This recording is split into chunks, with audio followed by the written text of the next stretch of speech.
오늘 제가 하려고 하는 건강 강의의 주제는 요즘 굉장히 핫한 주제입니다. 바로 눈 건강 솔루션입니다. 눈 건강, 핫하다라는 얘기는 뭐냐면 그만큼 중요성이 대두되기도 했고 그만큼 건강에 위협이 되고 있기 때문에 핫하다라고 표현할 수가 있겠는데요. 일단 중요성 부분에서 먼저 보면 21세기에 많은 사람들이, 많은 학자들이 이렇게 얘기합니다. 인간에게 가장 중요한 장기가 뭐가 될 건가? 앞으로 가장 중요한 장기는 눈이 될 거다라고 많이들 예측을 하고 있습니다. 저도 거기에 대해서 굉장히 많이 공감을 하고 동의를 하고 있는데요. 왜냐하면 그건 저희가 지난 1년 동안 경험해 봐서 충분히 이해할 수 있을 거라고 생각하는데 코로나 때문에 저희가 갑자기 비대면 사회로 넘어오게 되면서 그 모든 비대면 사회의 주체가 바로 IT 기기입니다. 뭐 핸드폰이라든가 또는 노트북이라든가 자기 개인 PC라든가 이런 것들을 통해서 저희가 아이들은 학습을 하고 또 어른들은 비즈니스를 하고 또 사람들의 모임도 친구들의 모임도 인터넷을 통해서 진행하다 보니까 앞으로 눈이 나빠지면 그런 모든 부분에서 학습, 비즈니스, 뭐 여러 가지 사회생활에서 앞으로 굉장히 큰 문제가 올 거라는 것을 저희가 짐작할 수 있겠고요. 그래서 눈이 나빠진다면 그런 모든 활동을 하는 데 있어서의 질이 굉장히 떨어질 거라는 거에 대해서는 충분히 동의할 수 있고 공감할 수 있습니다. 근데 두 번째, 위험성이 크게 대두됐다라는 것입니다.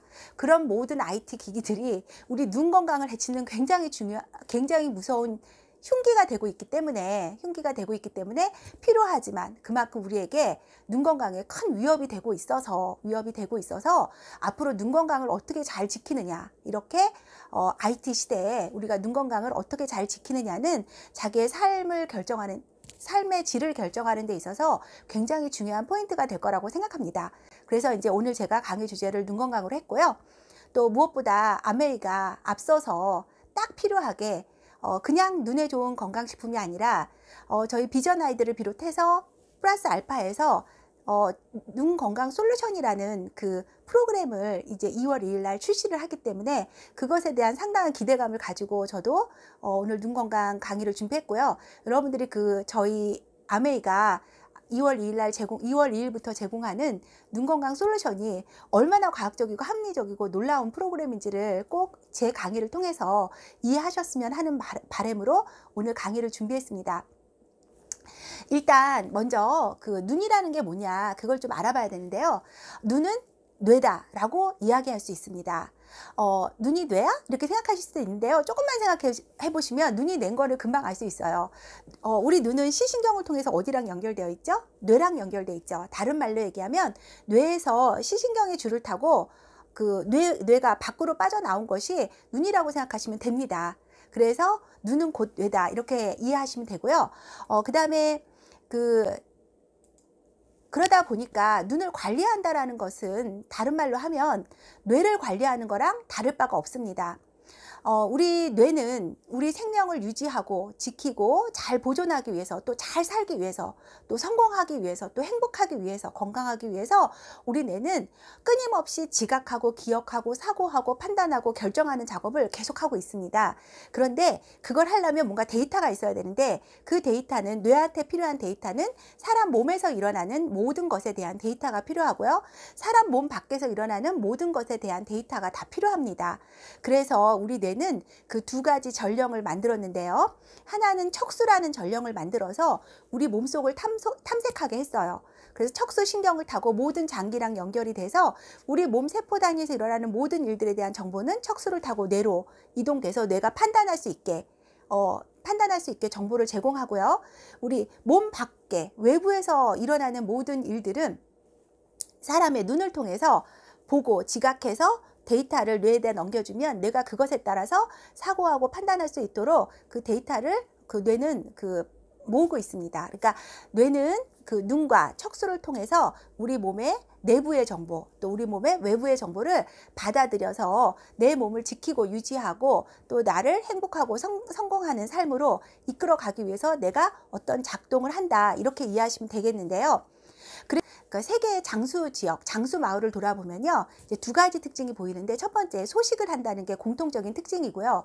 두 번째 특징은 눈들이 그렇게 다 좋대요. 그러니까 설령 청력이 좀 나빠서 잘 안 들리는 사람은 있지만 눈이 나쁜 사람은 거의 없다고 해요. 그래서 장수랑 시력의 관계가 굉장히 밀접하다고 하고 있고요. 또 저희가 앞으로 고령화 사회에서 가장 무서운 질병이 치매잖아요. 근데 눈이 좋은 사람 중에서, 시력이 좋은 사람 중에서 치매 환자가 없대요. 그 말은 바로 뭐냐면, 눈이 좋다라는 것은 곧 뭐가 좋다? 뇌가 좋다라는 말이기 때문에 치매 환자가 없다라는 말이 결코 억지스러운 말이 아니라는 것을 이해할 수 있겠고요. 다음 차트를 넘어가면요. 이제 본격적으로 그렇다면 눈의 구조와 기능은 어떤가에 대해서 좀 살펴볼까 하는데요. 눈의 구조를 보면은요. 눈은 지금 화면에 제가 올렸는데 이렇게 생겼어요. 다 아시죠? 이렇게 생겼는데 조금 구체적으로 넘어갈게요. 눈의 구조와 기능 중에서 가장 관심을 갖고 보셔야 되는 게요. 눈은 이 안구라고 그러죠. 이 안구를 감싸고 있는 세 개의 막이 있다라는 거예요. 이 막은 크게 공막, 맥락막, 망막이 있는데요. 공막은 뭐냐면 이 안구의 가장 바깥에 있는 막이라고 보시면 되고요. 탄력성이 없고 아주 강한 막이에요. 이 막의 역할은 뭐냐면 안구가 흔들리지 않게 딱 보호를 해주는, 딱 잡아주는 막이다. 이렇게 이해를 해주시면 될 것 같고요.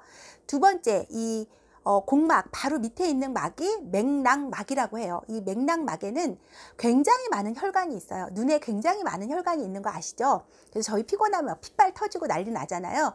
그런 것처럼 눈에는 굉장히 많은 혈관이 있어요.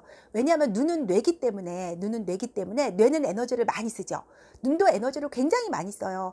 그래서 에너지를 많이 쓸 때는 뭐가 필요하죠? 영양과 산소가 필요하죠. 그래서 영양과 산소를 공급하는 통로인 혈관이 굉장히 많이 밀집되어 있는 게 눈이라는 조직인데, 그 눈 조직에서 그 혈관, 동맥혈관과 정맥혈관이 그 움직이는 곳, 그러니까 있는 곳은 바로 그 맥락막이에요. 그러니까 이 맥락막을 통해서 눈 세포에 영양과 산소를 공급하고요. 그 다음에 눈 세포 활동 후에 만들어지고 있는 여러 가지 노폐물들을 또 이 정맥혈들이 노폐물들을 처리해주는 그런 공간이 바로 맥락막이다. 이렇게 이해하시면 됩니다. 그 다음에 이 맥락막은 어디에 맥락막 바로 밑에 있는 막은 또 망막이라는 막이 있는데요. 이 망막은 이 안구를 감싸고 있는, 안구에 가장 밀접해 있는 막이라고 보시면 돼요. 이 안구 내벽을 덮고 있는 이 막은요, 빛을 감지하는 막이거든요. 그래서 저희가 이 수정체, 동공을 통해서 빛이 들어오면은 그 빛은 이 망막을 타고 쭉 수용이 돼요. 쭉 수용이 돼서 그 황반이라는 조직에 그 상을 맺히게 하거든요. 그렇기 때문에 이 망막에는 빛을 수용하는 그 시신경이 굉장히 풍부하게 밀집되어 있는 곳이 이 망막이고요. 맥락막의 주요 역할 중에 하나가 이 망막에 영양과 산소를 공급하는 것이 또한 맥락막의 중요 역할이라고 보시면 돼요. 그 다음에 이 안구를 감싸고 있는 막은 아니지만 우리 수정체 막을 감싸고 있는 또 하나의 막이 있어요. 그게 바로 각막이라고 그러거든요. 그래서 우리 검은 자위 전체를 덮고 있는 막으로서 외부에서 들어온 빛은 이 각막에서 거의 모아져서 굴절돼서 우리 망막에 그 시신경 세포를 타고 황반에 맺힌다. 이렇게 보시면 됩니다. 그래서 제가 막을 먼저 설명드린 게 뭐냐면, 이 막이라는 것은 어떤 성분으로 이루어져 있죠? 점막으로 이루어져 있죠.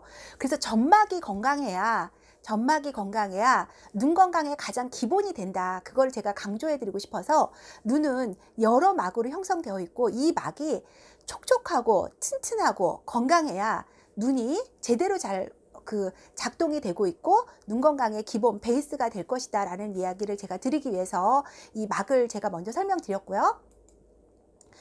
그다음 그 차트를 보면요. 막을 이제 제거하고 나면은 이제 수정체가 이제 먼저 수정체부터 제가 먼저 설명을 드리면, 수정체라는 거는 우리 동공이라고 이해하시면 돼요. 우리 동공이죠. 까만 동공이 있는데요. 그 동공이 곧 수정체예요. 수정체는 말랑말랑한 투명한 원반 형식으로 되어 있거든요. 그래서 크리스탈 아미노산이라는 거와 그 다음에 히아루론산 아미노산으로 이루어져 있는 아주 연두부 같은 조직이라고 생각하시면 될 거예요. 그래서 이 카메라로 치면은 렌즈와 같은 역할을 하는 것이 바로 수정체라고 이해하시면 되고요.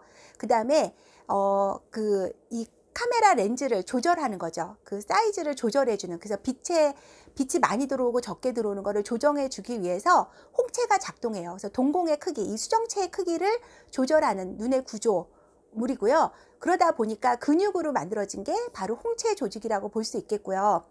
이 선모체는 바로 뭐냐면 홍채 바로 뒤에 연결되어 있는 이 홍채를 조절하는 근육이라고 또 보시면 될 거예요. 그래서 홍채가 이 카메라 렌즈가 줄여졌다가 늘어났다가 이렇게 할 때 이 홍채를 조절하기 위해서 이 선모체가 작동을 하는 것이다. 이렇게 이해하시면 되는데, 이 선모체는 다른 책에는 또 모양체라고 적혀져도 있는데요. 그래서 선모체, 모양체 같은 말이니까 모양 다르지 않다라는 걸 아시고요. 선모체는 다른 말로 모양체다. 이렇게 들어주시면 될 것 같고요. 그 다음에 유리체라는 건 바로 뭐냐면 그냥 안구 덩어리라고 생각하시면 될 것 같아요. 그래서 눈 모양, 우리가 동그란 눈 모양을 만드는 두꺼운 젤리 같은 조직이다. 이렇게 이해하시면 되고요. 주요 이 유리체의 성분은 그 지방산이라고 보시면 돼요. 기름, 지방으로 되어 있고요. 그래서 좋은 양질의 지방을 먹는 거는 또 눈 건강에 굉장히 좋은 그 영양소라고 볼 수 있습니다. 그 다음에 이렇게 수정체를 통해서 들어온 빛이 망막을 타고 쫙 수용이 돼서 황반에 맺히죠. 그래서 망막 가운데 시신경 세포가 밀집되어 있어서 어떤 상에 초점을 맺는 부위고요. 우리가 이제 영화를 보면 이렇게 영상을 쏘면은 스크린에 상이 맺히잖아요. 우리가 이렇게 들어온 빛이 어떤 상을 읽을 수 있게 하는 그 스크린과 같은 역할을 하는 것이 바로 황반 조직이다. 이렇게 이해하시면 돼요. 그래서 저 황반 조직에 문제가 생기면 내가 아무리 외부에서 이렇게 뭘 많이 봐도 상이 잘 읽혀지지가 않으니까 저희는 볼 수가 없게 되는 거죠. 그래서 황반 조직 굉장히 중요하고요. 그 다음에 맹점이라는 것이 있어요. 맹점은 이렇게 황반에 들어온 빛 수용체들이 전기 신호로 바뀌는 곳이에요. 전기 신호로 바뀌어서 시신경을 타고 뇌로 전달되는 그 시작점이 바로 맹점이다 라고 이야기할 수 있습니다. 그 다음에 이렇게 조직 말고도요, 이 눈 조직에는요, 또 안방수라는 이 개념이 굉장히 중요한데요. 이 눈 조직 사이사이에는요, 이 안방수라는 액체로 이 사이사이가 또 꽉 차 있어요. 그래서 이 안방수가 얼마나 흐름이 잘 되냐에 따라서 또 우리 눈 건강이 또 아주 굉장히 중요한 포인트를 맞게 되는데요. 만약에 안방수가 너무 적어도 또 너무 많아도 눈 건강에는 굉장히 문제가 오죠. 너무 적게 되면은 안구가 굉장히 건조해질 거고요. 그다음에 점막에 손실이 많이 일어날 거고요. 너무 많게 되면 눈의 압력이 높아져 가지고 그 안구에 문제가 오게 되고 혈관들이 터지면서 나타나는 또 녹내장이라는 무서운 병도 올 수 있기 때문에 안방수가 얼마나 균형을 맞춰서 내 눈에 잘 조절이 되고 있느냐도 우리 눈 건강에 굉장히 또 중요한 요소가 되기 때문에 저 부분도 제가 나중에 또 한 포인트로 다시 설명을 드리도록 하겠습니다. 그래서 눈의 구조와 기능, 그 다음에 안방수가 눈에 굉장히 중요하다. 여기까지 제가 설명을 드렸고요. 이거는 책에서 제가 찍은 사진인데요. 이 사진을 보면은 이 안구가 어떻게 움직일까요? 그냥 막 공처럼 막 굴러다닐까요? 그럼 막 우리 눈알이 막 굴러다니겠죠. 그렇진 않아요. 이 안구가 우리 뇌랑 시신경하고 연결되어 있지만 이 안구를 꽉 잡고 있는 근육이 있어요. 이 근육이 이 안구를 움직이면서 결국은 우리는 사물을 멀리 있는 사물, 가까이 있는 사물들을 우리가 인지할 수 있게 하는 게 이 근육의 작용이거든요. 그래서 이 근육의 힘이 굉장히 중요해요. 그리고 또 그 근육과 이 안구 사이사이에는 또 뭐가 있냐면 지방 조직들이 그 사이사이를 채워주고 있어서 쿠션 같은 역할을 해주고 있습니다. 이게 바로 눈의 전체적인 모양이라고 보시면 되는데요. 그 헬름 홀츠와 윌리엄 호레이츠 베이츠의 그 논란이, 학설에 대한 논란이 20세기 초에 한번 세게 일어났던 적이 있는데요. 눈과 관련해서 잠깐 소개를 해드리면, 그 전에 20세기 초에는요, 헬름 홀츠의 학설이 굉장히 압도적이었어요. 무슨 얘기냐면, 우리가 사물을 볼 때 가까이 있는 사물도 보이지만 멀리 있는 사물도 보이잖아요. 근데 우리 눈은 그대로 고정되어 있잖아요. 고정되어 있는데 어떻게 가까이 있는 것도 보이고 멀리 있는 것도 다 똑같이 보이느냐. 그것에 대해서 헬름 홀츠는 뭐라고 얘기했냐면, 우리 수정체가 움직이기 때문에 우리 수정체가 움직이면서 수정체가 어떤 뭔가 조여졌다 늘어났다 하면서 멀리 있는 거 가까이 있는 것들을 이렇게 다 같이 볼 수 있게 하는 거다라는 이론이 압도적이었는데, 그 학설을 완전히 뒤집은 학자가 나왔죠. 그 사람이 바로 윌리엄 호레이츠 베이츠라는 사람인데요. 이 베이츠 박사는 홀츠의 그 학설을 반박하면서 이렇게 얘기했어요. 우리가 다른 거리의 물체가 다 같이 보이는 이유는 안근이 변하기 때문이다. 제가 바로 전에 보여드렸던 그 사진, 이 안구를 잡고 있는 그 근육들 있죠. 그 근육을 안근이라고 그러거든요. 그 안근이 움직이면서 이 안구를 조절하기 때문에 우리가 사물을 멀리 있는 거든 가까이 있는 거든 다른 거리에 있는 물체들이 보이게 되는 이유가 되는 거다라고 그 안근에 대한 이론을 펼쳤어요. 근데 지금 결론은 누구 말이 맞죠? 베이츠 말이 맞다는 것이 이제 확정이 됐죠. 그래서 우리가 사물을 가까이 있는 사물이나 멀리 있는 사물이나 이거를 우리 안구가 조절하면서 볼 수 있는 거는 수정체가 변하기 때문이 아니라 안구를 잡고 있는 근육들이 상호작용하면서 이 안구를 움직인다는 거죠. 각도를 계속 조절해 주기 때문에 우리가 사물을 다 같이 원거리든 근거리든 다 같이 볼 수 있게 되는 거다라고 이제 이해하시면 되는데, 이 근육 때문에 시력이 결정된다라는 것은 굉장히 중요한 메시지를 저희한테 주고 있어요. 베이츠 학설, 그러면서 나온 이제 베이츠 학설에 의하면 결국은 근육의 힘이 수정체의 조절 능력을 좌우하면서 우리가 사물을 본다라고 인지했을 때 우리가 시력이 나빠진다, 자꾸 시력이 떨어진다 이런 얘기 있죠. 그래서 심지어는 뭐 근시가 되기도 하고 원시가 되기도 하고 난시가 되기도 하죠. 시력이 나빠져서. 그래서 저희가 어떻게 하죠? 그걸 조절하기 위해서 안경을 끼게 되는 거죠. 그래서 나온 것이 베이츠 학설인데요.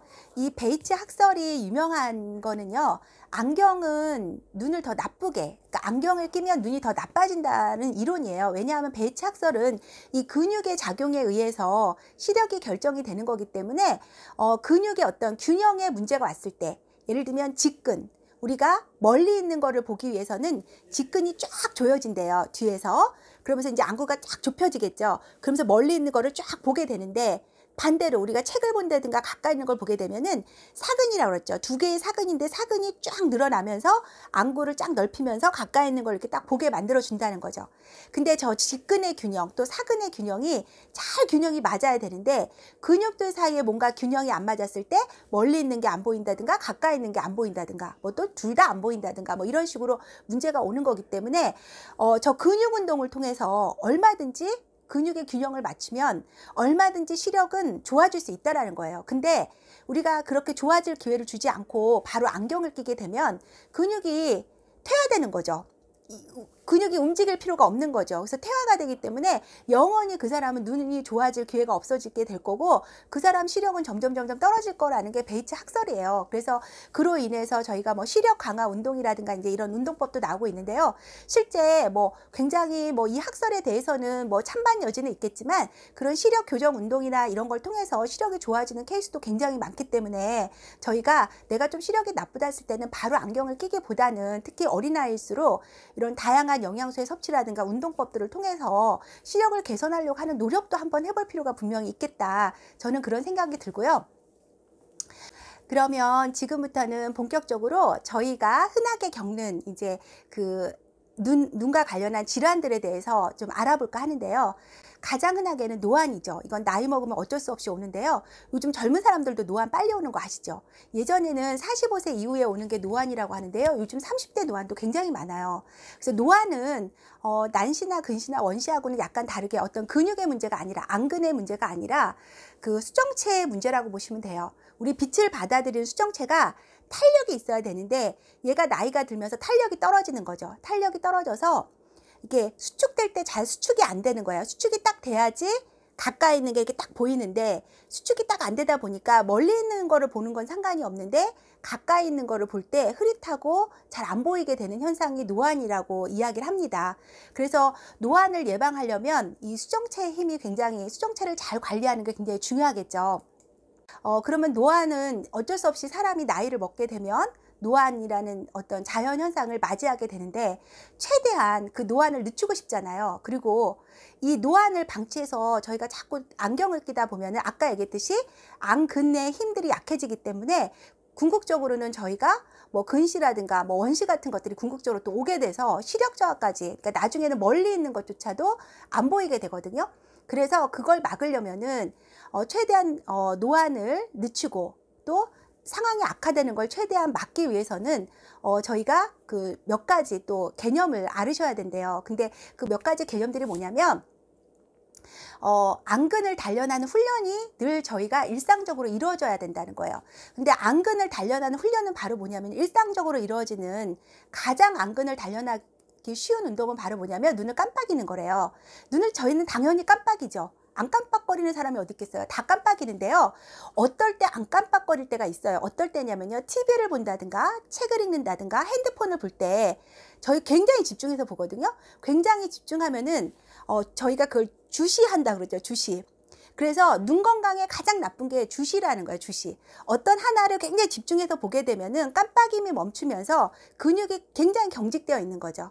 사근이 경직되든 직근이 경직되든 이 안근이 딱 경직이 되면서 그 경직됨이 쉽게 풀어지지 않으면서 시력 저하가, 근육의 힘이 이제 점점 약해진다고 하는데요. 예를 들자면 이런 거죠. 고무줄이 있으면 늘렸다 폈다 이렇게 계속 해야 되는데 계속 팽팽하게 잡고 있으면요. 나중에 어쩔 수 없이 놓으면 다시 돌아가긴 하지만 다음에 땡길 때 보면 굉장히 힘이 늘어져 있는 걸 아마 느끼실 거예요. 그런데 저희가 눈을 볼 때 이걸 늘렸다 줄였다를 수시로 계속 반복해 줘야 돼요. 그게 깜빡임이거든요. 근데 그 깜빡임을 안 하고 어떤 한 방향을 계속 주시하면 계속 팽팽하게 있다 보면은 근육의 힘이 점점 약화된다는 거예요. 그게 결국은 노안으로 오게 되고 노안을 더욱 악화시키는 방법이라고 하기 때문에 여러분들 앞으로 제일 이제 눈 건강을 위해서 굉장히 중요한 포인트는 뭐냐면 뭔가를 집중적으로 응시하면 안 된다. 응시하지 말고 계속 깜빡여야 된다. 최소한 1초마다 한 번씩 깜빡이는 게 가장 좋다고, 눈에는 가장 좋다고 이야기를 하고요. 그 자체가 눈의 안근을 훈련하는 가장 좋은 방법이라고 하기 때문에 깜빡임을 잊지 마시고 자주 깜빡이셔라 라는 걸 말씀드리고요. 역시 근육을 긴장시키는 거는 자율신경이죠. 근육이 늘어났다 줄어났다는 수축되고 이완되는 것은 자율신경의 힘이죠. 교감신경과 부교감신경이 왔다 갔다 하면서 이게 조절이 되는데 저희가 스트레스를 너무 많이 받고 있거나 너무 긴장하거나 흥분되어 있으면 교감신경이 계속 항진하거든요. 교감신경이 계속하면 근육이 계속 뻣뻣한 상태로 있다는 얘기죠. 안근이. 그렇게 되면 아까 제가 말씀드린 원리대로 근육의 힘이 확 떨어지는 거예요. 나중에. 그래서 이 자율신경을 조절해야 되기 때문에 자율신경을 여러분들이 잘 조절해야 되는데 그러면 어떻게 자율신경을 조절하라는 거야? 다행히 우리 눈 주변은 눈은 뇌라고 그랬죠. 뇌기 때문에요. 이 자율신경을 조절하는 거는 뇌의 뇌하수체가 자율신경을 조절해요. 그런데 그 뇌의 기능과 똑같이 눈에도 이 자율신경을 조절할 수 있는 신경망들이 굉장히 많이 연결되어 있대요. 그거를 저희가 뭐라고 얘기하냐면 그 눈의 그 경혈점이라고 얘기하거든요. 그래서 눈에 적절한 경혈점을 눌러주면 그 경혈점 주변으로 시신경들이 자율신경을 잘 조절할 수 있대요. 그래서 여러분들이 눈이 너무 피곤하고 긴장되어 있을 때 눈을 경혈점을 잘 눌러주면 제가 이따 경혈점을 소개해 드릴 건데요. 잘 눌러주면은 눈이 굉장히 편안해지고 자연스럽게 근육의 긴장이 풀어지게 될 수 있는 효과가 있기 때문에 여러분들 눈 자주 움직여 주시고 눈 자주 마사지해 주시고 눈 주변 자꾸 두들겨 주시고 이 작업들이 눈에는 굉장히 중요한 작업이라는 것을 말씀드리고 싶어요. 그 다음에 이제 눈 질환 중에 너무 흔하죠. 너무 흔한 게 바로 안구 건조증이에요. 안구 건조증이라는 건 말 그대로 눈이 뻑뻑해져가지고 뻑뻑하다 못해 나중에 통증이 느껴지고 눈이 막 시뻘개지죠. 막 염증까지 오고 그럼 되게 심각해지는데 그래서 안약을 그냥 달고 사는 게 바로 안구 건조증이라고 볼 수 있어요. 그런데 이 안구 건조증의 증상은 이런 증상들이 있다고 해요. 읽어보면 눈이 뻑뻑하다. 그 다음에 눈에 이물감 또는 껄끄러운 느낌이 자주 온다. 자꾸 충혈된다. 눈이 가렵다. 뿌옇게 보이는 경우가 흔하다. 눈 통증이 작고 심한 경우에는 두통까지 있다. 찬바람을 맞으면 눈이 시르고 눈물이 줄줄 흐른다. 아침보다 저녁에 증상이 더 심하다. 이러면은 증상을 안구 건조증이라고 딱 내려도 된다고 해요. 그러면 안구 건조증이라는 거는 원인은 눈에 점액이 부족한 거거든요. 점액이 부족하거나 점액의 질에 심각한 문제가 온 거죠. 그래서 안구 건조증을 해결하기 위해서는 한방에서는 몸에 진액을 늘려야 된다. 그러니까 다시 얘기하면 체액을 늘려야 된다. 이런 뜻이겠죠. 그래서 진액을 늘리기 위한 가장 좋은 방법은 수분 섭취를 많이 하고 양질의 단백질을 많이 섭취하는 게 진액을 늘리기 위한 가장 좋은 방법이에요. 그래서 평상시에 안구 건조증에 시달리시는 분들은 내가 수분 섭취가 너무 적은 거 아닌가? 또는 수분을 빼는 카페인 음료를 너무 많이 먹는 거 아닌가? 또는 혈액을 끈적거리게 만드는 설탕이라든가 너무 단 음식들을 내가 많이 먹는 거 아닌가? 라고 한번 고민해 보실 필요가 있다라는 거죠. 그래서 그런 부분들을 여러분들이 생활에서 잘 관리를 하셔서 식단 조절도 하시고요. 그 다음에 양질의 단백질과 양질의 좋은 물을 많이 드신다면 안구 건조증은 많이 개선이 돼요. 근데 안구 건조증에 대해서 저희가 조금 더 공부를 해보면 안구 건조증은 두 가지 종류가 있다고 해요. 열증 안구 건조증이 있고요. 냉증 안구 건조증이 있는데, 열증이라는 건 뭐냐면 화기가 올라와서 안구가 건조해진다, 이제 이런 뜻이겠죠. 그래서 특징은 뭐냐면 열증 안구 건조증은요, 눈이 굉장히 따갑대요. 눈이 굉장히 따갑고 태양빛을 보면은 막 눈이 너무 아프고 통증을 느끼고, 그게 바로 열증 안구 건조증이고요. 냉증 안구 건조증은 찬바람을 맞으면 눈물이 줄줄 나고 눈이 따가운 게 아니라 시린 느낌을 가진대요. 그러면은 그건 냉증 안구 건조증이라고 해요. 그래서 같은 안구 건조증이다 하더라도 이런 차이가 있다, 이제 그 정도는 좀 알아두시면 좋을 것 같고요. 그러나 열증이든 냉증이든 간에 원인은 똑같다라는 거예요. 똑같다라는 게 바로 뭐냐면 자율신경 조절이 안 돼서 계속 부교감 신경이 올라오지 않는 게 냉증이고요. 교감 신경이 계속 항진되어 있는 게 열증이라는 거예요. 그래서 이 자율신경의 그 회복이 굉장히 중요한 게 안구 건조인데요. 그래서 제가 옆에 이제 사진을 올렸는데, 이 사진에 보면은 찬죽부터 해서 뭐 사죽공, 뭐 청명, 동자루, 뭐 승읍 이런 등등의 그 혈점들이 있는데, 저런 혈점들이 자율신경을 조절하는 혈점들이기 때문에 뭐 꼭 외우지 않으셔도 돼요. 눈썹 두들겨주고, 눈꼬리 두들겨주고, 눈 앞머리 두들겨주고, 눈밑 두들겨주고, 또 눌러주고, 뭐 이렇게 문질러주고, 이렇게 하시면 눈 전체적인 주변을 잘 이렇게 마사지를 해주면 자연스럽게 자율신경이 조절이 되면서 안구 건조증이 많이 해소가 되고요. 두 번째는 무엇보다 점막을 튼튼하게 만들어야 돼요. 그러니까 수분이 촉촉하게 머물 수 있는 그 공간, 그 조직을 잘 만들어서 수분을 계속 잘 유지를 해야지 안구 건조증 치료의 기본이 되기 때문에 점막을 강화할 수 있는 비타민 A 섭취라든가 베타카로틴 섭취가 굉장히 중요하죠. 그 다음에 좀 전에도 말씀드렸듯이 수분을 많이 보충하는 것, 이게 되게 중요하고요. 네 번째는 혈류 개선이에요. 그래서 피가 잘 도록해서 맥락막을 통해서 뭐 공막이라든가 또는 망막 쪽에 또는 각막 쪽에 그 양질의 영양과 산소가 잘 공급될 수 있도록 혈류 개선이 돼야 된다는 것이 굉장히 중요한 안구 건조증 치료의 포인트라고 보면 되는데, 그러다 보니까 대부분 안구 건조증 그러면 그냥 안약만 넣으면 끝난다고 생각하지만, 안약을 넣으면 넣을수록 그게 습관화되면 더 이상 스스로 그 방수액을 만드는 능력이 또 퇴화가 되기 때문에 그것도 안 좋은 거라는 거죠. 그건 일시적으로 사용하는 거지, 습관적으로 사용하시면 눈에는 치명적으로 나중에 이 안구 건조증 증세를 더더욱 또 악화시키는 방법이 되기 때문에 의존하지 마시고 어떻게든지 내 몸에 그 스스로 만들어낼 수 있도록, 스스로 회복할 수 있도록 도와주는 게 중요한데요. 안구 건조증이 되게 흔한 질병이기는 하지만 절대로 그 가벼운 질병은 아니라는 거예요. 좀 전에 말씀드렸듯이 안구 건조증이 있다라는 것 자체가 점막에 문제가 오고, 무엇보다 치명적으로 혈류순환계에 문제가 왔다는 뜻이 될 수도 있고, 자율신경에 심각한 불균형이 왔다라는 뜻이 될 수가 있거든요. 그렇기 때문에 그걸 고쳐내지 않으면 이 안구 건조증이 나중에 좀 더 심각한 눈 질환으로 이어질 수가 있어서 안구 건조증은 반드시 적극적으로 치료해야 되는 질병이다, 이렇게 생각하시고 관리를 해주시면 좋을 것 같습니다. 다음에 백내장 너무 흔하죠. 보통 이제 40대부터 시작해서요, 90세 정도 되면 90% 이상의 노인이 백내장은 다 갖고 있다고 할 정도로 노인성 질환의 대표적인 질환인데요. 백내장의 증상은 사진으로 보면은 백내장 초기에는 약간 뿌연데요. 이게 시간이 지나면 지날수록 말기가 갈수록 이 수정체가 하얗게 변해요. 하얗게 변해서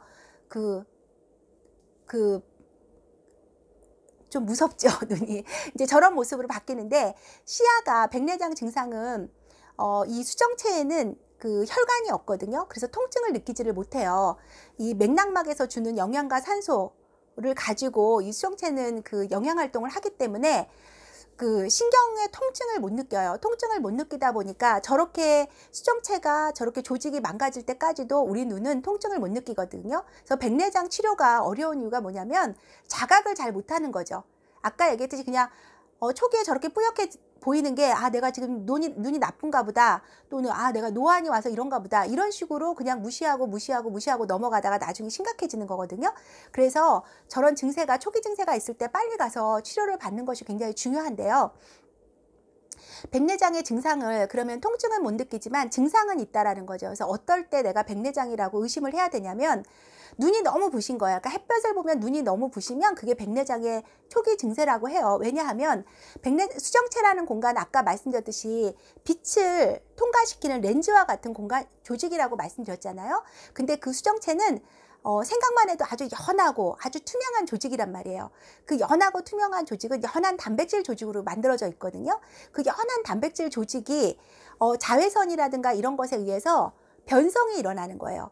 그러니까 백내장이라는 거는 수정체 조직의 변성에 의해서 그 눈질환이 오는 건데, 수정체가 변성이 오다 보니까 어떤 빛이 왔을 때 쫙 빨아당기는 게 아니라 변성된 딱딱해진 어느 부분에 가면 빛이 반사되거든요. 빛이 반사되다 보니까 내 눈은 어떻게 느끼냐면 눈이 부시다고 느끼는 거예요.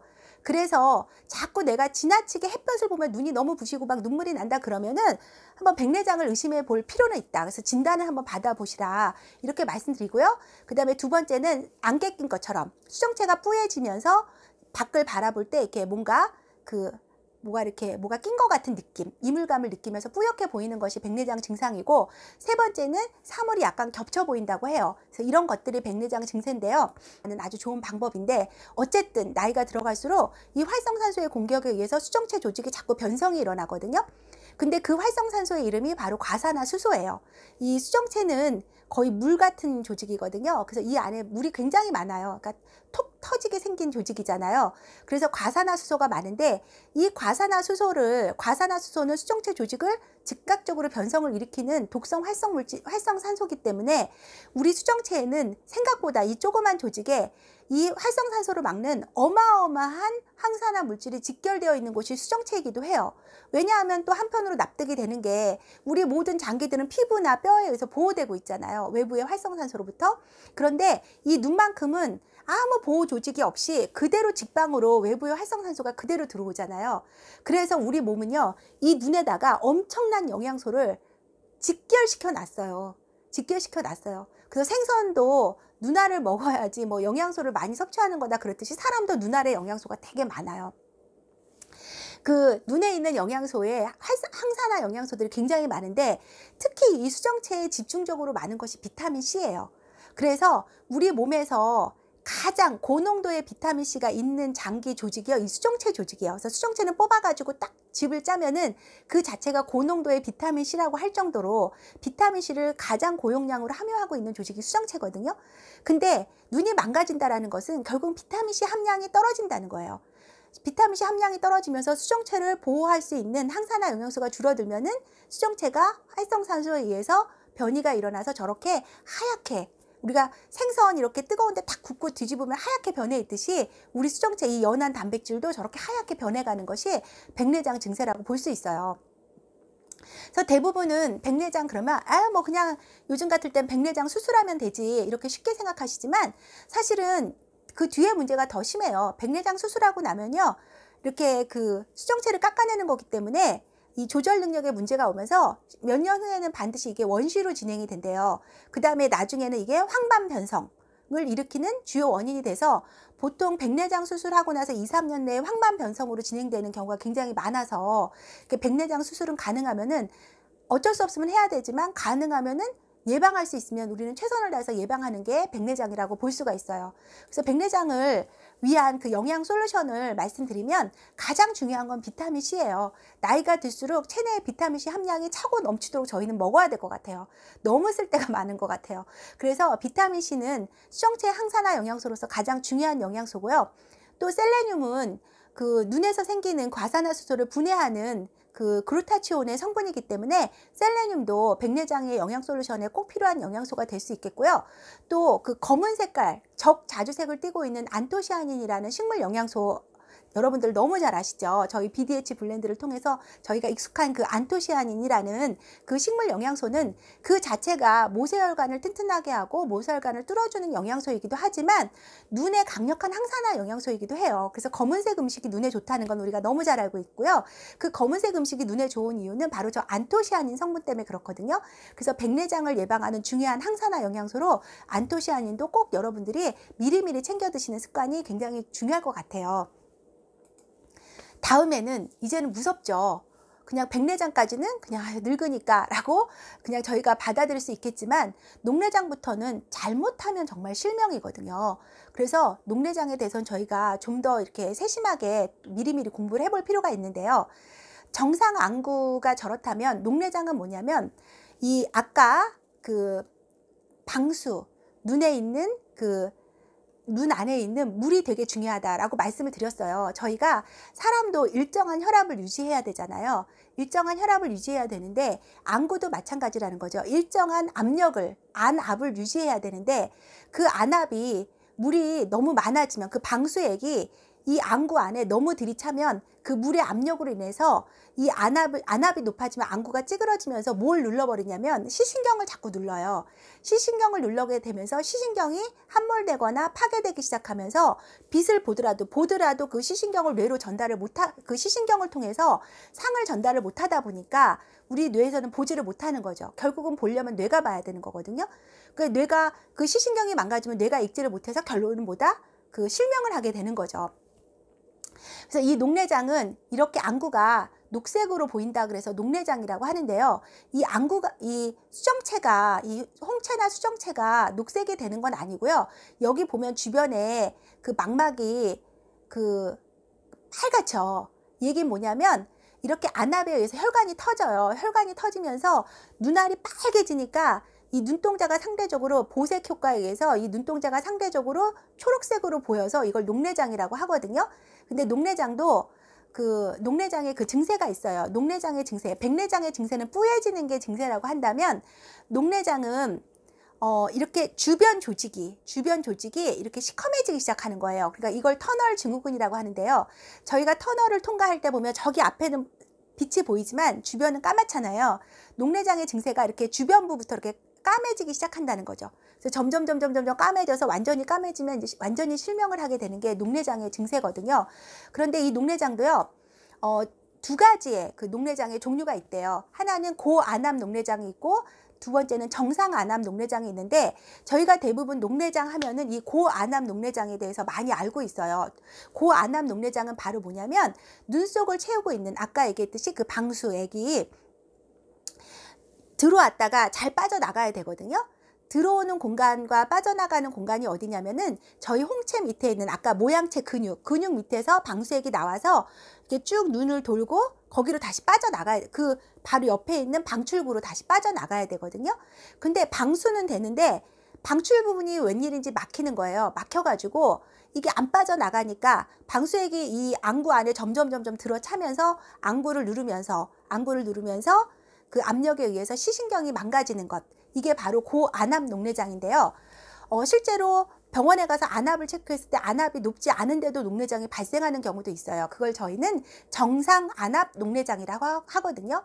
정상 안압 녹내장은 뭐냐면, 안압이 정상 범주인데도 불구하고 안구 주변에 혈류 장애가 와서 시신경에 영양 공급이 안 돼서 시신경이 망가져서 상을 못 읽는 거를 정상 안압 녹내장이라고 해요. 그러니까 녹내장이라는 것은 꼭 안압의 문제가 아니라 포인트는 뭐다? 시신경이 망가지면 그걸 녹내장이라고 하는 거고, 시신경이 망가지는데 두 가지 원인, 하나는 방수액이 안 빠져서 압력에 의해서 시신경이 망가지는 경우, 또는 혈류순환에 문제가 생겨서 시신경이 망가지는 경우, 이 두 가지 경우가 녹내장을 일으키는 원인이다라고 보시면 되는데, 저희가 대부분은 고안압 녹내장을 많이 알고 있는데, 녹내장 하면 고안압 녹내장으로 안압이 높아져서 안구가 시신경이 망가지는 거다, 이렇게 많이 알고 있는데요. 실제로 전체 녹내장의 70%는 정상 안압 녹내장이에요. 그렇기 때문에 내가 특별히 눈에 어떤 불편함을 느끼지 않더라도 눈에 조금 이상이 있으면은 병원에 빨리 가서 그 진료를 받아볼 필요는 있겠다 싶은데요. 녹내장의 위험 인자는 크게 8가지로 얘기를 해요. 40대 이상이면 무조건 녹내장의 위험 인자를 가지는 거죠. 제가 생각해도 혈액순환에 문제가 오겠죠. 두 번째는 가족력이 있는 경우, 세 번째는 근시나 원시가 오래되면 이게 녹내장으로 갈 수 있대요. 다른 얘기로 시신경이 망가질 수 있다는 얘기죠.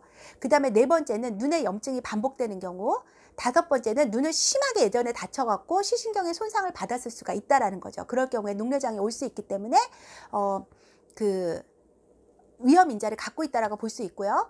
그 다음에 당뇨나 지금 현재 내가 당뇨를 앓고 있거나 저혈압이 있거나 또는 평상시에 편두통이 너무 심하거나 수면 무호흡증이 있다든가 이런 분들은 혈류에 이상이 있을 수가 있기 때문에 녹내장 검사를 반드시 해보라고 하고요.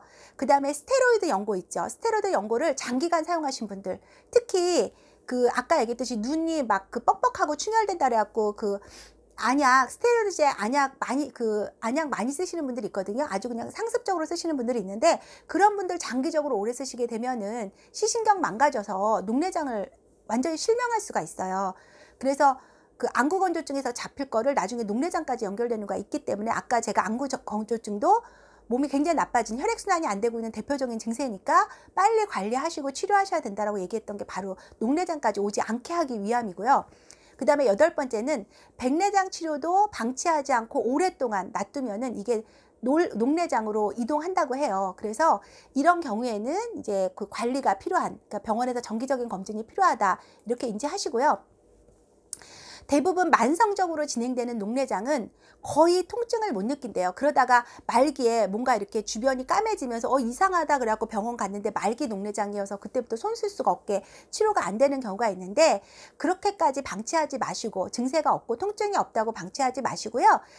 내가 평상시에 길을 걷는데 자꾸 어딘가서 부딪힌다든가 뭐 계단을 내릴 때 자꾸 계단 오르내릴 때 자꾸 넘어진다든가 또는 뭐 물건 하나 조그만 거 찾으려면 굉장히 내가 오랫동안 찾고 있다든가 그 다음에 눈이 금방 무거워지고 피곤해진다든가 갑자기 이렇게 시야가 이렇게 넓어지지가 않고 이렇게 좁아진 느낌이 들고 뭔가 흐릿한 느낌이 들면 그거는 만성적으로 진행되고 있는 녹내장이니까 통증이 없더라도 병원을 빨리 가보셔야 되고요. 급성으로 오는 경우가 있어요. 갑자기 이제 혈관이 터져가지고 급성으로 오는 경우가 있는데 이건 갑자기 발생되는 건데 한쪽 편만 두통이 굉장히 심한 거예요. 그 다음에 또 하나는 그러면서 구토 증세가 있고요. 그 다음에 불빛주의가 무지갯빛이 보인대요. 그리고 눈이 이렇게 뭔가 이렇게 꽉 누르듯이 막 엄청난 통증을 느끼면서 빨갛게 충혈이 되고요. 갑자기 시력이 많이 떨어지고 흐려진다. 이거는 급성으로 온 녹내장이니까 이런 경우에는 저희가 안 챙겨도 스스로 고통스럽기 때문에 통증이 심하기 때문에 빨리 가겠죠, 병원을. 그래서 급성 녹내장은 바로 이렇게 올 수 있다라고 이해하시고요. 이 녹내장과 관련해서 굉장히 그 유의미한 그 연구 결과가 있었는데요. 일본의 히로사키 대학에서 녹내장 환자를 대상으로 해서 30명을 6개월 동안 조사를 했는데 뭘 조사했냐면 안토시아닌이 아까 눈의 혈류 흐름을 돕고 눈 세포를 보호하는 항산화 영양소라고 말씀드렸잖아요. 그 안토시아닌 성분을 가지고 이 녹내장 환자들하고 연구를 해본 거예요. 6개월 동안 이제 투여를 했는데 일단 이 보라색은 이제 그 안토시아닌이 들어가기 전이었거든요. 그 다음에 이 푸른색, 그러니까 이 청색은 안토시아닌을 6개월 동안 먹은 후에 안압의 효과. 여기서 얘기하는 거는 이제 정상 안압을 가진 환자. 그러니까 그 안압이 센 사람들이 아니라 정상 안압인데도 그 고혈압이신 분들이 녹내장이신 분들이 있다고 했잖아요. 그 정상 안압인데 녹내장이신 분들을 상대로 해서 안토시아닌을 6개월 동안 투여를 했더니 무엇보다 혈류 개선 효과가 굉장히 좋았다는 거예요. 혈류 개선 효과가 좋았다. 정상 안압은 혈류에 문제가 와서 시신경이 망가지는 거기 때문에 혈류가 개선된다라는 거는 다시 얘기하면은 녹내장이 치료가 되고 있다라는 이야기가 되겠죠. 그래서 이 부분에 대해서 굉장히 개선 효과를 봤고요. 또 하나는 그 안압이 높으신 분들, 안압이 높으신 분들을 대상으로 해서 연구한 결과 실제로 이 안토시아닌을 썼을 때 이렇게 안압이 떨어지는 결과를 봤어요. 그래서 오른쪽 눈, 왼쪽 눈 이렇게 했는데 이렇게 어쨌든 한쪽 눈, 그러니까 그러니까 안압이 좀 다르더라도 어쨌든 떨어지는 비율은 굉장히 비슷한 비율로 이 안압이 떨어지고 있는 걸 확인했거든요. 그래서 실제로 지금 녹내장 환자들한테 안토시아닌을 굉장히 많이 쓰고 있어요. 그래서 우리가 녹내장이 되기 전에 평상시에 안토시아닌을 많이 먹는다면 예방하는 데 굉장히 도움이 되겠죠.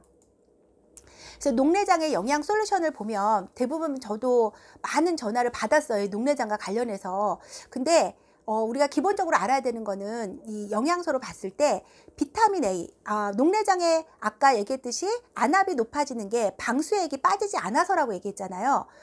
왜 방수액이 빠지지 않는가? 아직 확실한 근거나 과학적으로 밝혀낸 거는 없어요. 왜 물에 그 방수액이 나오면 그게 왜 방출되지 않고 왜 눈에 계속 머무르면서 이렇게 압력을 높일까? 왜 빠져나가지 않을까? 그것에 대해서는 아직 과학적으로 밝혀낸 건 확실히 없거든요. 현대의학에서는. 그러나 다른 쪽에서는 이렇게 얘기해요. 그 이유가 나이가 들수록 콜라겐 합성 능력이 떨어지면서 암구를 잡고 있던 근육의 힘이 떨어지는 거예요. 거기까지는 이해가 되셨죠? 근육의 힘이 떨어지면서 방출구를 막는다는 거예요. 이게 힘이 떨어지기 때문에. 방출구를 꾹 누르고 있어가지고 이게 안 빠지고 있다라는 거예요. 그래서 저희가 이 녹내장을 예방하기 위해서는 평상시에 그 콜라겐을 만들 수 있는 비타민C나 단백질을 잘 먹는 게 얼마나 중요한지도 알 수 있겠는데, 어찌됐든 이게 막혔을 때 이거를 뚫어낼 수 있는 가장 강력한 영양소는 비타민 A라는 거예요. 비타민 A는 이게 지용성이기 때문에 뭐 할 때 뚫는 데는 굉장히 도움이 많이 돼요. 그래서 여드름도 우리 피부 세포가 이렇게 막혀서, 숨구멍이 막혀가지고 지질이 안 빠져나와서 이게 속에서 염증이 생기는 걸 저희가 여드름이라고 봤을 때, 이유는 모르지만 어쨌든 그걸 뚫는 데는 비타민 A가 굉장히 효과가 있거든요.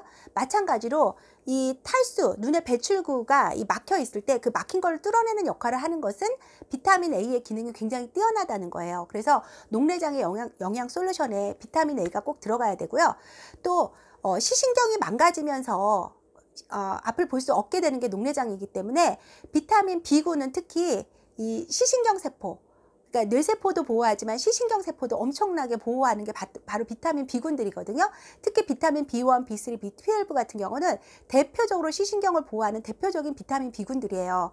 그 다음에 판토텐산이라고 하는 비타민 B5는 부신 호르몬을 조절해서 안압을 조절하는 역할을 하는 게 비타민 B5이기 때문에 녹내장에 꼭 들어가야 되고요. 무엇보다 비타민 C, 아까 얘기했듯이 인대, 이 안구를 잡고 있는 인대를 구성하는 콜라겐을 강화하기 위해서는 비타민 C를 먹어야 되고요.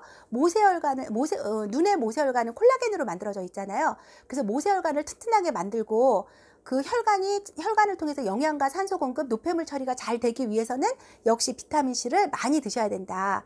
그 다음에 코엔자임 Q10은 이 시신경 세포는 뇌세포랑 똑같은 신경세포이기 때문에 우리 몸의 세포 중에서 가장 많은 에너지를 쓰는 세포는 신경세포거든요. 그래서 이 신경세포의 에너지 대사를 위해서는 코엔자임 Q10이 되게 중요해요. 그래서 코엔자임 Q10이 부족하면 부족할수록 신경세포가 에너지 대사가 안 되기 때문에 자꾸 죽거든요. 그러니까 신경세포가 하나라도 더 살아있어야 되잖아요. 그래야 우리가 끝까지 보잖아요. 그래서 이 신경세포를 계속 지키고 살리기 위해서는 코엔자임 Q10을 먹어야 되고요. 그 다음에 그 녹내장이라는 것도 역시 근육이 뭔가 이렇게 긴장이 되면서 딱딱해지면은 이게 풀어지지가 않기 때문에 평활근의 긴장을 풀어서 방수를 잘 이렇게 흐를 수 있도록 만들어 주려면 마그네슘이라는 또 미네랄이 이 근육의 긴장을 푸는 데는 굉장히 중요한 영양소이기 때문에 마그네슘 꼭 드셔야 되고요. 그 다음에 안구세포는 DHA로 집중적으로 만들어 있거든요. 우리 뇌세포보다 더 많은 DH를 구성하는 게 바로 이 안구세포라고 보시면 돼요. 그래서 안구세포의 변성을 막고 또 시신경세포의 유연성을 확보하고 또 세포 자체의 염증을 완화시키는 데는 오메가3 지방산이 너무 중요한 영양소고, 그 다음에 아까 말씀드렸듯이 안토시아닌은 이미 검증된 영양소이기 때문에 안토시아닌도 녹내장의 영양 솔루션으로 꼭 추천하고 싶어요. 녹내장은 시력을 잃을 수도 있는 굉장히 위험한 질환이기 때문에 한번 집중적으로 이런 영양 솔루션을 하실 때는 하나하나 빠짐없이 정말 충분히 많이 드셔서 이걸 다 같이 시너지를 일으켜야 되기 때문에 뭐 하나 먹고 녹내장을 나을 거다 이렇게 생각하지 마시고요. 그 영양 솔루션으로 꼭 진행해 주셨으면 좋겠고요. 그 다음에 이제 3대 질병이죠. 백내장, 녹내장, 황반변성, 실명을 일으키는 3대 질병인데요. 이 황반변성에 대해서 설명을 드릴게요.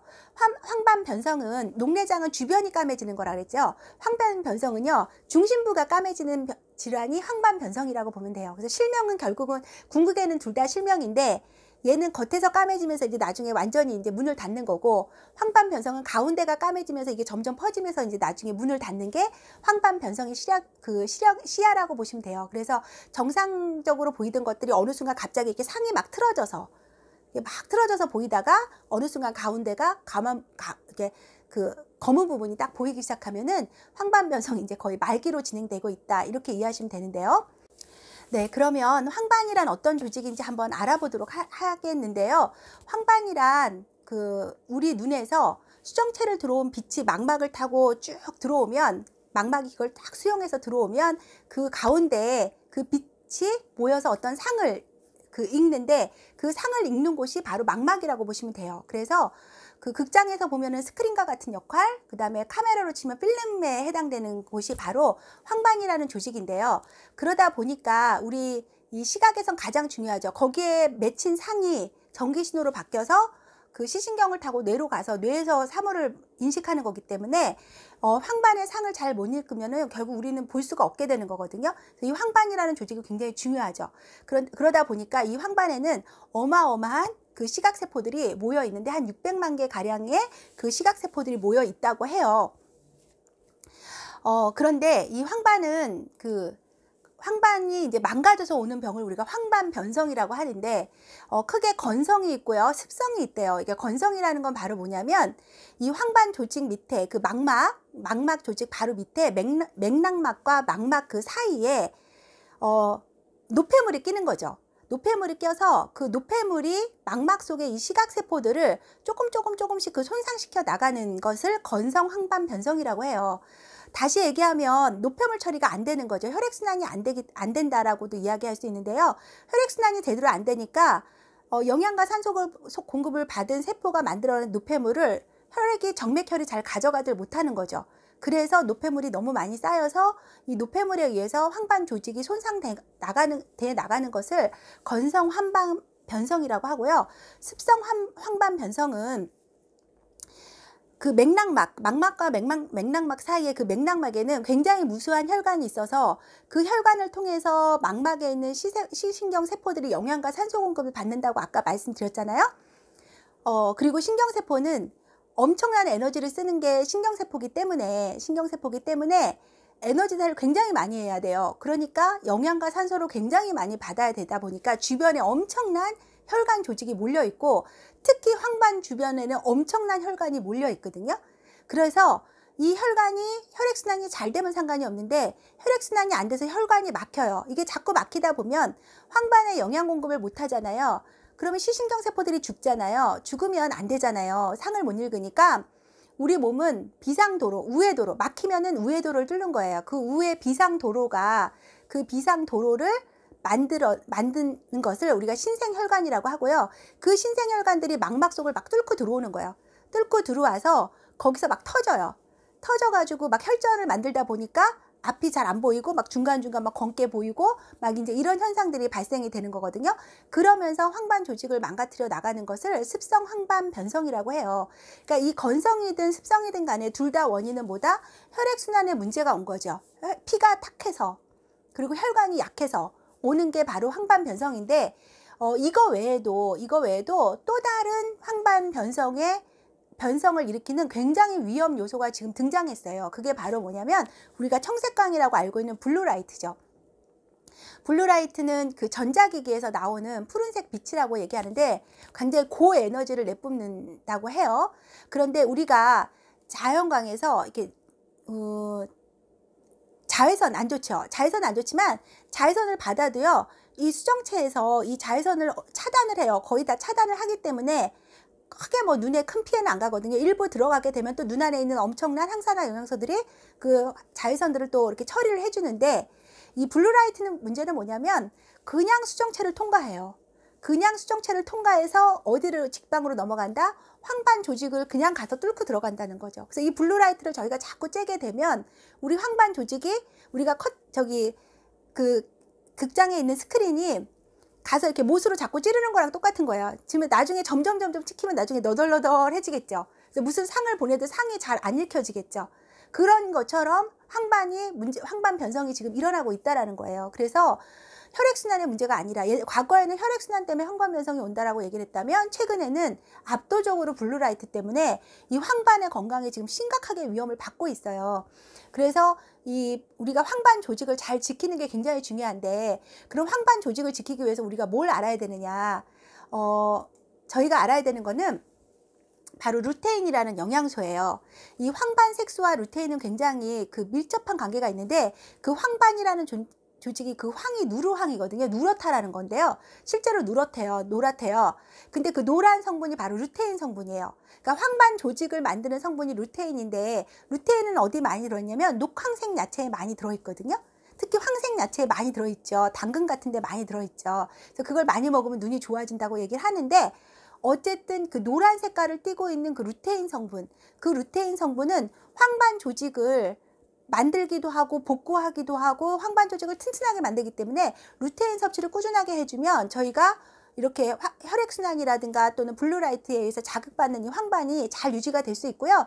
더더욱 놀라운 건 바로 뭐냐면, 그 수정체에 있는 비타민C도 해결하지 못하는 그 블루라이트라는 그 강력한 고에너지 광을요, 루테인은 다 차단을 해줘요. 그래서 우리가 루테인을 먹게 되면 황반 조직을 만들 뿐만 아니라 이 루테인 자체가 눈을 보호하는 항산화 역할을 해주면서 블루라이트를 차단을 해주기 때문에 정말 21세기 IT 기계와 살아야 되는 저희한테는 이 눈 건강을 위해서 정말 필수 영양소가 바로 루테인이라고 이야기할 수 있겠고요. 이 루테인은 잘 아시겠지만 나이가 들어갈수록 이 루테인의 밀도가 떨어지면서 황반 색소의 밀도가 떨어져요. 그러니까 저희가 할 수 있는 거는 외부에서 먹어줘야 된다는 거죠. 그래서 저희 비전 아이디는 바로 그 루테인을 공급해주는 그 눈 영양제로 나와 있는 거고요. 그래서 황반 변성을 예방하고 또 황반 변성을 치료하기 위한 영양 솔루션으로는 역시 비타민 A와 베타카로틴이 굉장히 중요해요. 왜냐하면 망막을 보호해야 되기 때문에. 그 다음에 두 번째는 비타민 B2인데요. B2는 망막이 빛을 감지하는 데 관여돼서 황반의 기능을 굉장히 도와주거든요. 그 다음에 혈액순환을 위해서 혈전이 결국은 황반 변성을 일으키는 원인 물질이 되기 때문에 알리신과 오메가3는 혈전이 생기는 걸 방어해주고 혈전이 있는 것들을 풀어줄 수 있는 영양소들이기 때문에 꼭 섭취를 해야 되고요. 역시 루테인을 먹어야 되겠죠. 황반 조직의 원료이자 망막의 항산화제인 루테인을 꼭 드셔야 되고요. 그 다음에 망막의 황반 조직의 항산화제는 루테인만 있는 게 아니고요. 셀레늄과 아연도 굉장히 강력한 항산화제예요. 제가 아까 말씀드렸잖아요. 눈에는 외부로 직접 아무 차단 없이 외부의 활성산소가 그대로 들어오기 때문에 눈에는 엄청난 항산화 영양소들이 가득 차 있는 곳이 눈이다. 그 가득 차 있는 영양소 중에 대표적인 게 베타카로틴, 비타민 A, 그 다음에 루테인, 또 그 다음에 셀레늄, 아연, 그 다음에 안토시아닌 같은 성분들은 이 눈에 굉장히 직결되어 있는 영양소들이기 때문에 그런 영양소들을 많이 먹어주면 외부의 어떤 유해 환경으로부터 우리 안구 조직이 잘 보호가 될 수 있겠다, 이렇게 볼 수 있겠고요. 그 다음에 역시 안토시아닌 빠질 수가 없겠죠. 안토시아닌 역시 눈의 항산화제고 혈류 개선을 도와주기 때문에 황반 변성의 솔루션으로 꼭 들어가야 되고요. 그 다음에 여기서 플라보놀 배당체가 나오는데, 다행히 저희 뉴트라이트에는 뭐가 있죠? 징코엠이 있죠. 징코엠은 어디에 좋죠? 치매 예방을 위해서 좋은 영양소로 알고 있죠. 치매는 어디서 일어나죠? 뇌에서 일어나는 작용이죠. 치매는 뇌세포와 뇌세포 시냅스 간극에 노폐물이 끼면서 베타 아밀로이드라는 단백질 노폐물이 끼면서 그 신경 전달이 안 되면서 기억을 잃어가는 게 바로 알츠하이머 치매잖아요. 마찬가지로 아까 얘기했듯이 우리 그 노폐물, 이 시신경 세포 사이에 끼는 그 노폐물들이 결국은 망가지면서, 그러니까 신경세포들을 망가뜨리면서 시신경세포들을 망가뜨리면서 황반 변성이 온다라는 그 전제하에서 봤을 때는요, 이 안구는 시신경을 타고 빠져나온 뇌의 한 조각이라고 말씀드렸잖아요. 그렇기 때문에 뇌에 좋은 거는요, 눈에도 좋아요. 당연히 좋아요. 그리고 눈에 좋은 건 뇌에도 당연히 좋고요. 그래서 이 플라보놀 배당체의 특징이 단백질 변성물질 처리하는 데는 굉장히 탁월하기 때문에 저 플라보놀 배당체를 충분히 먹게 되면 눈에 쌓이는 노폐물들을 처리해 줄 수 있다는 거죠. 그래서 은행잎 추출물, 노폐물 처리를 위해서 황반 변성 영양 솔루션으로 꼭 드셔야 되고요. 자, 이제 마무리하도록 하겠습니다. 눈, 널 정말 어쩌면 좋니? 눈 정말 어쩌면 좋을까요? 눈의 건강의 중요성, 눈 건강의 필요성은 너무 잘 알고 있는데 그것에 무색하게 눈은 너무 혹사당하고 있습니다. 저희 현대인들의 눈은. 그래서 이 눈을 위한 최고의 솔루션이 2월 2일 아메이 뉴트라이트에서 제공하는데요. 첫 번째 솔루션은 영양 솔루션입니다. 눈에 정말 필요하고 부족한 영양소를 듬뿍 채워주는 영양소가 들어가고요. 두 번째는 눈 근육의 운동을 도와서 눈의 피로를 풀어주고 온연료법을 통해서 그 혈액순환을 도와줄 수 있는 최고의 아이 디바이스가 나옵니다. 정말 기대되고요. 그 다음에 세 번째는 우리 눈 건강을 도와줄 수 있는 좋은 책자가 나옵니다. 그래서 이 세 가지 솔루션으로 2월 2일 출시가 되는데요. 그 중에서 저는 가장 핵심적인 것은 비전 아이디라고 생각합니다. 그래서 비전 아이디를 잠깐 소개하면서 마칠까 하는데요. 저희 비전 아이디는 루테인 에스테르를 제공합니다. 루테인과 루테인 에스테르는 약간 다른데요. 루테인 에스테르는 자연계에 존재하는 그대로의 루테인이기 때문에 먹는 즉시 우리 몸에서 활성화됩니다. 그러니까 중간에 어떤 활성화시키기 위한 여러 가지 중간 과정이 없이 바로 쓰이기 때문에 정말 루테인을 가장 잘 먹는 그 방법이 에스테르 형태의 방법인데, 그 루테인 에스테르가 바로 우리 비전 아이디에 함유되는 성분이고요. 두 번째는 눈 건강에 필요한 비타민 A가 들어갑니다. 그 다음에 안토시아닌이 들어가는데요. 이 안토시아닌은 등급이 여러 가지인데요. 대부분 베리의 안토시아닌이 굉장히 풍부하다고 많이 알려져 있는데요. 그 베리 중에서도 가장 항산화력이 좋은 최고의 안토시아닌을 공급하는 것은 블랙커런트 안토시아닌이고요. 두 번째로 항산화력이 높은 것은 빌베리라고 하는데요. 이 블랙커런트와 빌베리의 안토시아닌이 들어갑니다. 그래서 가장 좋은 안토시아닌이 저희 비전 아이디에 들어간다. 그걸 꼭 기억해 주시고요. 그 다음에 마지막으로 혈류순환을 도와줄 수 있는 비타민 E가 함유되어 있습니다. 그래서 2월 2일 또 아이 디바이스를 25만 원의 정식 제품으로 출시되는 아이 디바이스를 9만 원에 살 수 있는 정말 가슴 떨리는 프로모션이 저희 기다리고 있는데요.